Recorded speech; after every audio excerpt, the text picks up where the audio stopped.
Hi friends, ఈరోజు 100 course అనే Telugu movie చూసొచ్చాను. ఇది ఒక చిన్న సినిమా. ఇది వచ్చి సెప్టెంబర్ 20ని రిలీజ్ అయింది. కాకపోతే నేను ఈరోజు చూశాను. ఈ మూవీ చిన్న సినిమా అవడం వల్ల మొత్తం చిన్న హీరోలు అదే కొత్త వాళ్ళు యాక్ట్ చేయడం వల్ల ఎవరికి తెలియదు. ఈ మూవీలో హ్యాపీ డేస్ రాహుల్ అండ్ అలాగే అమృతం సీరియల్లో సర్వం ఉంటుల్లా అతను వీళ్ళిద్దరే తెలిసిన వాళ్ళు ఉన్నారు. మిగతా వాళ్ళందరూ కొత్త వాళ్ళే. అయితే ఈ సినిమా డైరెక్టర్ పేరు వచ్చి విరాట్ చక్రవర్తి అన్నమాట. ఈ సినిమా మూవీ స్టోరీ లైన్ వచ్చేసి స్టార్టింగ్లో 500 కోట్లు ఆర్బీఐ నుంచి హైదరాబాద్కి వస్తుంటుంది. అంటే మనకు నోట్లు రద్దయినప్పుడు కొత్త నోట్లు పంపిస్తారు కదా బ్యాంక్కి, అలా నోట్లు రద్దు చేసే తప్పుడు స్టోరీ. ఇది మూవీ స్టోరీ లైన్ వచ్చి 2016 నోట్లు రద్దు అయినప్పటి నుంచి స్టోరీ అన్నమాట. నోట్లు రద్దు అయినప్పుడు బ్యాంక్కి కొత్త నోట్లు 500 కోట్లు ఒక కంటైనర్లో లారీలో వస్తుంటే అవి దొంగతనం జరుగుతాయి. అయితే ఆ దొంగతనం చేసింది ఒక దెయ్యం ఆత్మ అని చెప్పి ఒక పుకార్లు వేస్తుంది. అసలు ఏం జరిగింది, ఆ 500 కోట్లు ఎవరు దొంగతనం చేశారు, తర్వాత పోలీసులు పట్టుకున్నారా లేదా అనేది సినిమా స్టోరీ లైను. ఇందులోని ఇంకో దొంగతనం కూడా జరుగుతుంది, 100 కోట్లు. అదే మనకి సినిమా టైటిల్ పేరు 100 కోర్స్. అది కూడా జరుగుతుంది. ఆ దొంగతనం మెయిన్ దాని నుంచే స్టోరీ మొదలైద్ది. తర్వాత 500 కోట్లకు అక్కడికి వస్తుంది. మనకి ఫ్లాష్ బ్యాక్ చూపిస్తుంది అన్నమాట. మూవీ ఎలా ఉందంటే క్లైమాక్స్ తప్ప నాకు మిగతా అంతా నచ్చింది. ఎందుకంటే ఈ మూవీ చాలా లిమిటెడ్ స్టోరీ అన్నమాట. 1 hour 48 minutes ఉంది సినిమా. ప్లస్ ఎక్కడ లాగ్ లేదు, ఏదో సోది లేదు, లవ్ స్టోరీ ఏం లేదు, డైరెక్ట్ కాన్సెప్ట్లోకి దిగిపోతారు. నాకైతే చాలా బాగా నచ్చింది. నాకు క్లైమాక్స్ ఎందుకు నచ్చలేదంటే క్లైమాక్స్లో 500 కోట్లు కొట్టేసే సీన్ చూపిస్తారు. అది ఎంత ఇన్లాజికల్గా వరస్ట్గా ఉందంటే అంత వరస్ట్గా ఉంది. ఎక్కడైనా ఒక 500 కోట్లు ఒక దాంట్లో వస్తున్నప్పుడు పోలీస్ సెక్యూరిటీ ఉంటుంది, ఇందులో కూడా ఉంటుంది సెక్యూరిటీ, కానీ ముందు ఉంటుంది పోలీస్ వ్యాన్. ముందు పోతుంటే వెనకాల లారీ వస్తుంటుంది. అంటే వెనకాల పోలీస్ వ్యాన్ రాదా? మరీ ఎంత ఘోరం అంటే పైనుంచి క్రొక్లైన్ పెట్టి ఒక చోట ఫీడ్ బ్రేకర్లు పెట్టి అక్కడ చిన్నగా పోతుంటే క్రొక్లైన్ పెట్టి ఆ కంటైనర్ని లేపుతారు. మినిమం పోలీసులు వెనక్కి చూడరు, ఆ డ్రైవర్ కూడా వెనక్కి చూడడు, అద్దం నుంచి చూడడు.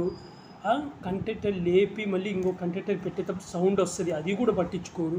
ఏదో వెళ్ళిపోతూ ఉంటారు. ఏదో ఆల్రెడీ స్క్రిప్ట్ ఇలా చేయాలి దొంగతనం ఇదే అన్నట్టు. అదొక్కటి తప్ప మిగతా అదంతా నాకు నచ్చింది. ఫస్ట్ ఒక 100 కోట్లు దొంగతనం చేస్తారు, అది కూడా చాలా ప్రాపర్గా దానికి లాజిక్తో రీజన్ ఉంటుంది.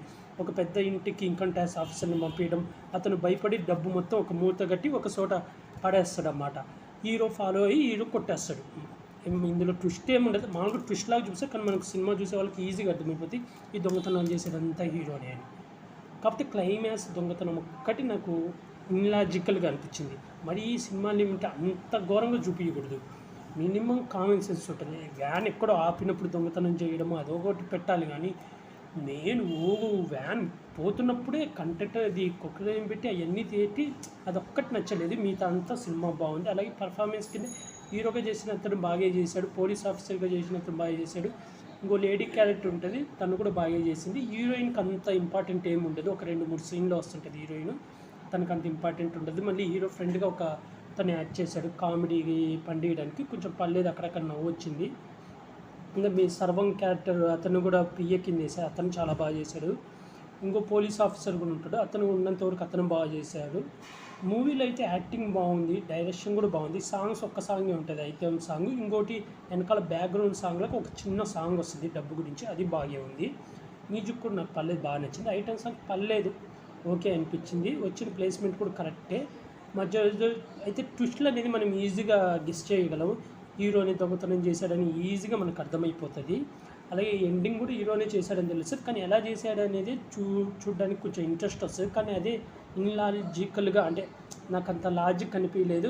మీరు కూడా చూడండి ఆ సినిమా.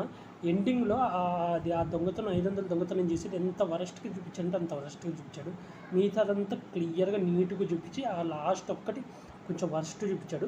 నాకైతే మూవీ నచ్చింది, 1 time వాచబుల్. ఇది చిన్న మూవీ అవడం వల్ల ఎవరు ఎక్కువ పట్టించుకోవడం, కానీ బాగుంది, బాగా టైంపాస్ అయిపోద్ది. చిన్న movie 1 hour 48 minutes time pass full అవుతుంది. బాగుంది మూవీ.